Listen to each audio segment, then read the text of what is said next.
Your company is counting on early adopters and innovators to take the reins with AI. How do you become one of these intrepid souls leading the charge? And are there any downsides of being one of the first to get started with AI? Hi, I'm Courtney Baker, and this is AI Know-How from KnownWell, helping you reimagine your business in the AI era. As always, I'm joined by KnownWell CEO David DeWolf, Chief Product Officer and Chief Technology Officer Mohan Rao, and Chief Strategy Officer Pete Buer. We also have a discussion with Can Turan about becoming the innovator your company needs. But first, break out those mosquito nets. You know what's coming, because it's time for another AI in the wild. Pete Buer is back for another installment of AI in the Wild. Hey, Pete. Hey, Courtney. How are you? I'm doing good. Okay, so you've probably noticed, Pete, especially you, because you're in the DC area, a little outside, but you're in the orbit of DC, and it is election season. My least favorite years of the years. I've heard. So for better or worse, it seems only fitting for a Wyoming man to be pushing to get AI on the ballot to become mayor of Cheyenne. Pete, what can you tell us about what's going on here? So Cheyenne resident Victor Miller, he's trying to get his creation called VIC, Virtual Integrated Citizen, onto the mayoral ballot.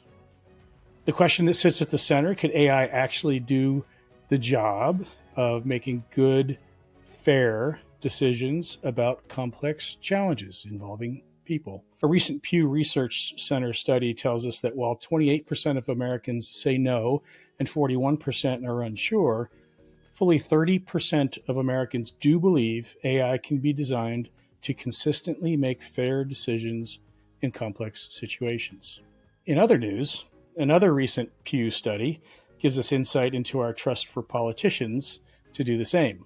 Only 16% of Americans trust the government to do what's right most of the time. So, I know, not the same study, not the same people, but kind of funny, kind of telling to see the two stats side by side. All of that said, my take on the question is that however dismal our outlook on government these days, AI independently running the show is just not the answer. Too much hanging in the balance of life or death leadership situations involves relationship, counterintuition, judgment, gut, heart, and that's still the domain of the human. But is there a supporting role for AI in government to help make us better? Heck yeah. And Vic is my co-pilot for instant research to get up to speed fast on a topic, to crawl through reports from my constituency, to understand what needs across that group happen to be, and to digest the 5,000-page report that gets dumped on my desk the night before we have to make a decision on the central question in committee. So anyhow, while I don't see AI as right answer on the ballot anytime soon, a little competition for the humans wouldn't be such a bad thing. Maybe we'd show up a little less cringy at debate time. Maybe we'd be held to a higher standard on actually knowing our stuff and knowing our people. And maybe we'd stay a little more true to the goal of democracy, which is about letting the truly best ideas win. So obviously this one probably isn't the right time for AI, but very interesting to think of how AI might play a role in government in the future and make everyone's lives better. Pete, thank you as always. Thank you, Courtney.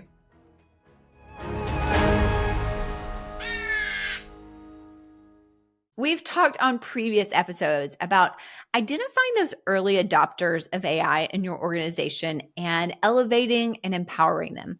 So how do you become one of these early adopters that's driving innovation with AI in the first place? I chatted with David DeWolf and Mohan Rao about that very topic. David, Mohan, we have talked several times on this podcast about identifying the early adopters in your organization and how to elevate them and empower them. But I want to start with a more basic question because I think there are quite a few people looking at what's happening with AI and kind of questioning, okay, how do I become an early adopter? How do I become the person in my organization that's actually helping drive innovation. So can we just like break it down from the very base? How do I know if I'm an innovator? How do I deploy that in my organization? What does that look like just practically, especially for people that I think a lot of times we associate innovation with AI as like a technical thing. And we all know that it's not. So let's get into it. Where do you think people should start from? Yeah, it's an interesting question because I think there is a how to it and you can learn to do it better. I also think that there are individuals who are naturally inclined, get passionate about, are emotional about wanting to leverage the latest and the greatest, right? We've all met that person who sees technology comes out and just has to try it before everybody else, right? And I do think some of that is a personality thing. And so I love the fact that you asked about early adopters as opposed to those leading edge, cutting edge innovators, right? If you go back to Jeffrey Moore's Crossing the Chasm and understanding the infusion or the diffusion of innovation, it typically starts with those early innovators. I'm not sure that you can train that. Maybe you can discipline yourself into trying things. But when you talk about those early adopters, I think it is first and foremost kind of doing the research, spotting the trends. I think people that are attached to news, as an example, and just watch the way technology is hitting society and are aware of it are more equipped to be able to leverage it than those that are not staying in tune with the trends, right? So that would be an example of something. I think we've talked a lot on this podcast about experimentation, right? Just being willing to set time aside to try it out and use it. I'm still amazed at how many rooms I go into and I'm talking to people and they haven't actually ever opened up ChatGPT and typed anything into it. And I don't really get why. Legit. Like legit. like just last week, I was in a room where 30% of the people raise their hand, like, how many of you have used ChatGPT? And they literally hadn't typed into a sentence of it. Wow. Right. And I do think some of that is personality, kind of like those early innovators. Some people just have to be first. Some people, like, it's just overwhelming to them. They don't want to try new things, right? That type of thing. But I also think that especially in the work world and the professional world, we can discipline ourselves to stay abreast of what's going on, of experimenting with things that hit a certain critical mass and push ourselves to be in the early adopters category so that we don't get behind. I think anybody can be an innovator, right? So there are a few things that you need to think about, right? So one is, what is like the problem you're trying to solve? It always sort of starts with that, right? So if you can't find a compelling problem, it's hard to be an innovator, right? So, but when you work in a business context, there are problems everywhere to be solved, right? So you can, it shouldn't be that hard to find that. The question is then, how, do you have enough backing in the company to challenge the norms and be able to think differently, find those unique angles, right? So some organizations allow you to do it and some you get slapped for doing it, right? So you got to be a little careful there in terms of making sure that you're in the type of organization that encourages this. But even if you're not, there is always a band of people who are thinking like this. It's about just getting your tribe together, who are these types of innovators and who think differently. That's the fundamental starting point. There's some risk involved in this, obviously, right? So if you're going to go disrupt something and try to make it better, but I think you can always find a way to do it if you're so inclined. I love that idea of just trying to identify the people that are like-minded or are interested in innovating. It could be as simple as, hey, we're going to meet once a week for 30 minutes to just talk about new developments in AI, just because people that are probably interested in that probably are these people, and surrounding yourself with them. I can only imagine that would make it, one, the risk level goes down. Maybe there are some ideas that are generated from that team that could be elevated more quickly in an organization. Exactly. Yeah, Mohan, just real quick, I was thinking back, we were talking in an episode or two ago about the grassroots efforts of innovation. And I think that's what that's about, is tapping into those folks that are naturally inclined. There are people doing it anyways in your organization. How do you surface them? How do you highlight them? How do you praise them? How do you reward them in order to create more of a culture of this? Because it's shown that it's not only accepted, but rewarded behavior. Exactly. And, you should be able to find other people who are curious, who are open-minded, who are interested in learning, and form a team. It could be just a virtual Slack channel, for example, or whatever you use in the company. I cannot believe that there would be any company out there that would say, don't start a Slack channel that says AI learning, right? So just kind of start that and start a discussion, right? So, and then from there are obviously courses and things that you can read and share with each other, brainstorm around solutions. But I think it's just about lighting this fire, right? This fire of change, of how do you start this in an organization and how do you become an innovator? I think anybody can become that. You just need the ambition and the energy to go do it. I love this discussion because I think sometimes we make things harder than they are. It can be as simple as just starting to ask the people that you're working with, that you're around, like, how are you thinking about AI? Because you're going to find in discussion those people that are more inclined to innovate, that are thinking creatively about how to use new technology in the business. David, Mohan, what do you think about from the leadership standpoint? How do you encourage this? How do you find these people in the organization? Yeah, I really go back to this empowering of the grassroots and how do you do that? There are people there that are doing it already. There was a recent study by Microsoft that said, I think it was 52% of people who are using AI at work are actually reluctant to admit it. And I think there's been so much talk about the ethical ramifications, the privacy, the security, the this, the that there's almost been this atmosphere of it's not safe to do it, but people are doing it anyways, right? So I think as a leader, creating psychological safety, right? And one of the ways you do that is with parameters. I'm not saying, bar none, use it without any thought and just make sure everybody can do it, but can you define what the parameters are? Share with people what they are so they know their boundaries. And when people know their boundaries, they're able to exercise and flex their muscles within those boundaries a lot easier. And I think that statistic really speaks to what the leadership mandate is to create room for this, not just by giving people time, not just by throwing it out there, but actually by making it safe and by fostering what sits on the ground already. The beauty of AI technologies is it's applicable to all functions, right? It's not just in the tech team that's getting used, it's in all departments. One of the things leadership can do, if it is relevant to that organization, is to bring it out of the black market into a legit way of working and put guardrails, the governance that David was talking about, into making this legitimate and saying what can be used, what can't be used, just because there are legal implications to this. So it's really important to empower through good guardrails is how I'd say it is the job of the leadership. The other thing that I think when we talk about this rewarding and those types of things, I think the other really interesting piece of that research by Microsoft was that how much it's paying off.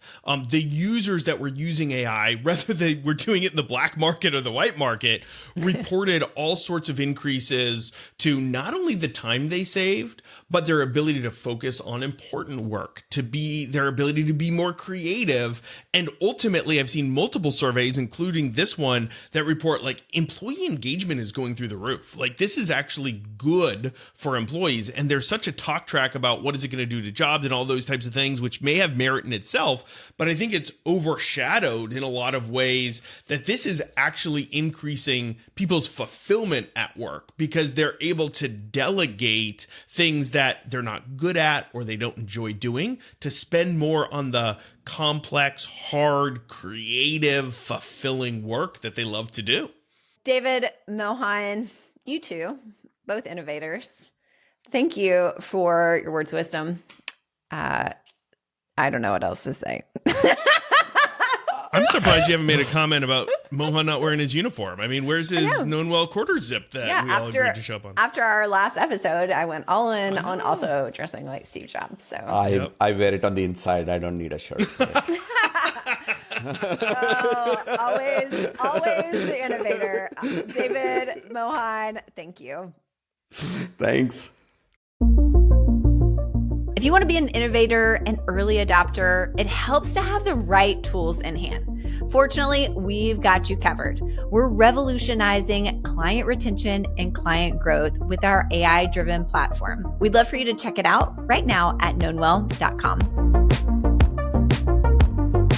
Can Turan is an AI entrepreneur and founder of Pebbles Ai, an AI SaaS platform that automates the full B2B go-to-market workflow. He recently chatted with Pete Buer about becoming a successful innovator at the intersection of AI and business.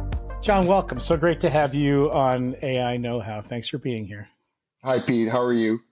Doing great today. Let's get into it. I was hoping that we could start with a quick introduction to Pebbles AI and your background to give listeners a little bit of context for the conversation to follow. Sure, of course. I'm CEO and lead researcher at Pebbles Ai, which is a go-to-market platform for B2B companies to help them to go to market.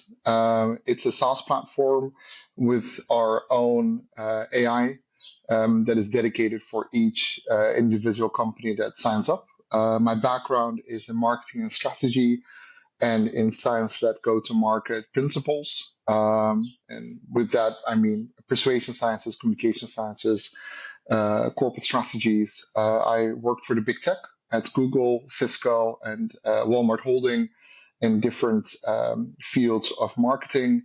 And then finally, took the plunge, became an entrepreneur just because I wanted to close the gap as for the injustice that I saw that only the big tech companies and the leading strategy consultancies, the likes of McKinsey, would hold kind of the monopolies of the go-to-market know-how. And I wanted to close that gap. And I saw that opportunity. I took it, and here we are. In your introduction, you referenced science-led marketing and some of the impressive big companies that you've done some work for. Tell us more about science-led marketing and how AI factors in. It's a very good question. It's also a big answer, but trying to keep it succinct. So science-led marketing is really based on a couple of things. So number one is market-validated methodologies, things that don't necessarily fully make sense in the academic scientific eye, but work.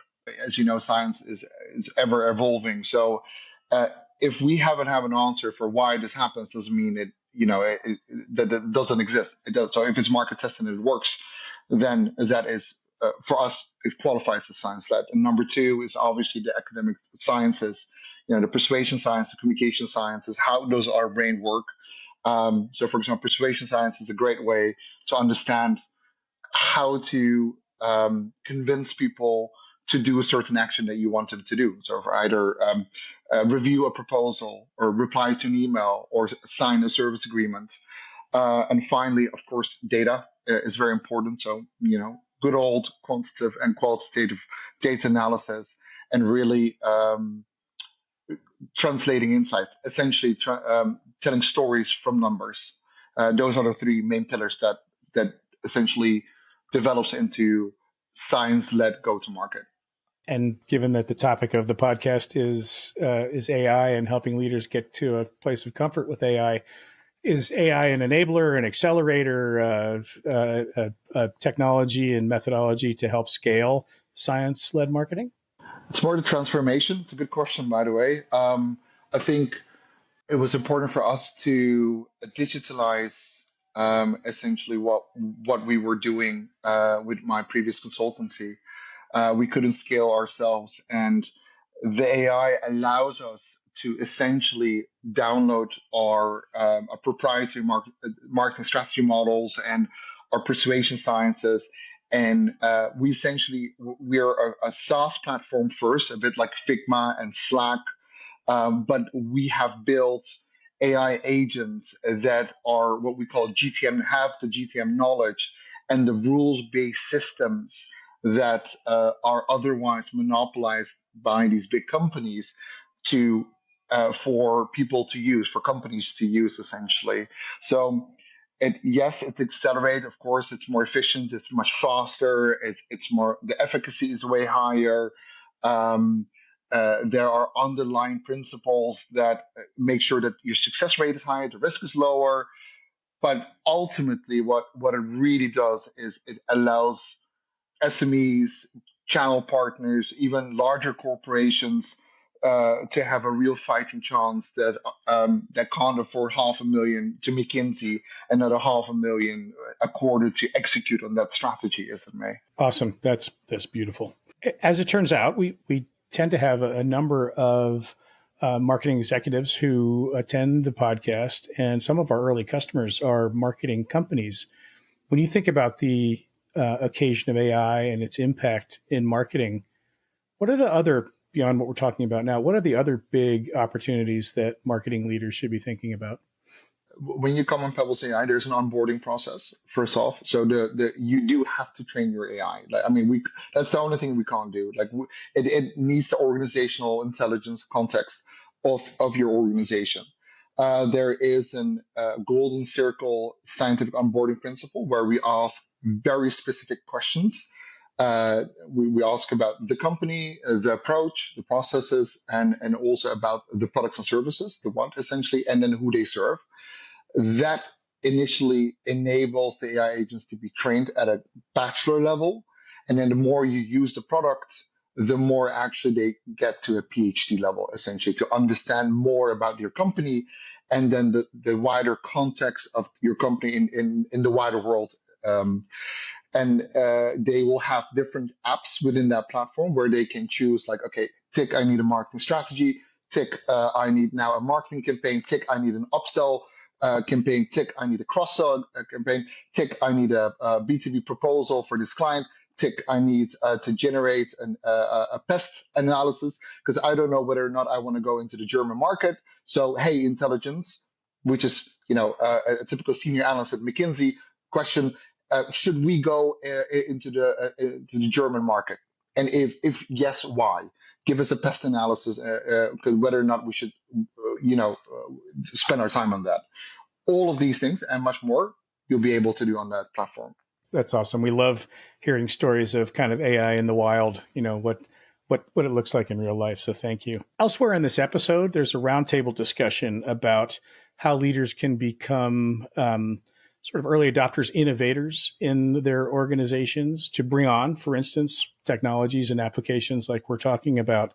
What's your advice to a leader who sees a lot of opportunity and wants to get the rest of the organization as excited as he or she is? Yeah, that's a very good one. So first off, I did this short course at the London Business School on digital innovation.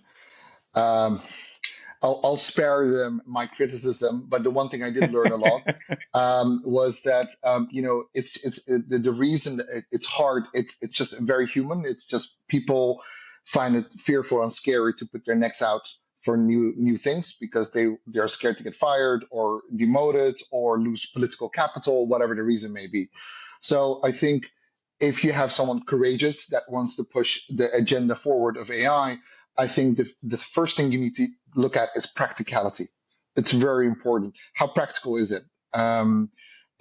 Because there's a lot of AI and a lot of functionalities, but how useful is this for us? And how can we genuinely use this to speed up our existing processes or to save time or completely rehaul a certain department of our company? Yep. So practicality really allows you to kind of narrow down. We don't need this. This is a nonsense software. This is waffle. This is, it gets. The Dutch are very good in this. Being very pragmatic. Like, how does this help us? Show some case studies. That really does help. Those case studies then kind of become kind of your calling card or within the organization, and it helps you kind of win over more of your internal votes, as it may. John, thank you so much for joining us today. It's been an honor and a pleasure to spend time together. Feeling similar. Thanks, Pete. Thank you. Thanks as always for watching and listening. Speaking of watching, did you know that our show is over on YouTube?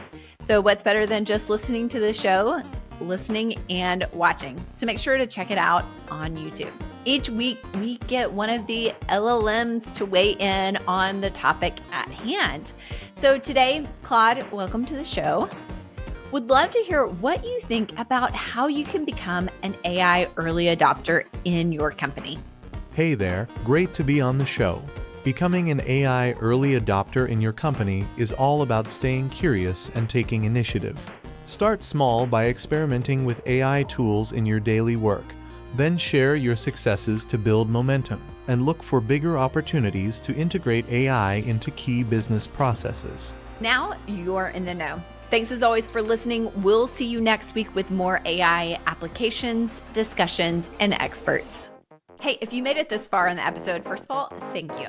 And second, we know that AI is changing all the time, and so we've got you covered. Here is another great episode for you to watch to stay in the loop on what's happening in AI and business. And second of all, we'd love for you to subscribe. You can do that right here. I've always wanted to do that, by the way. So do that now. That would be great.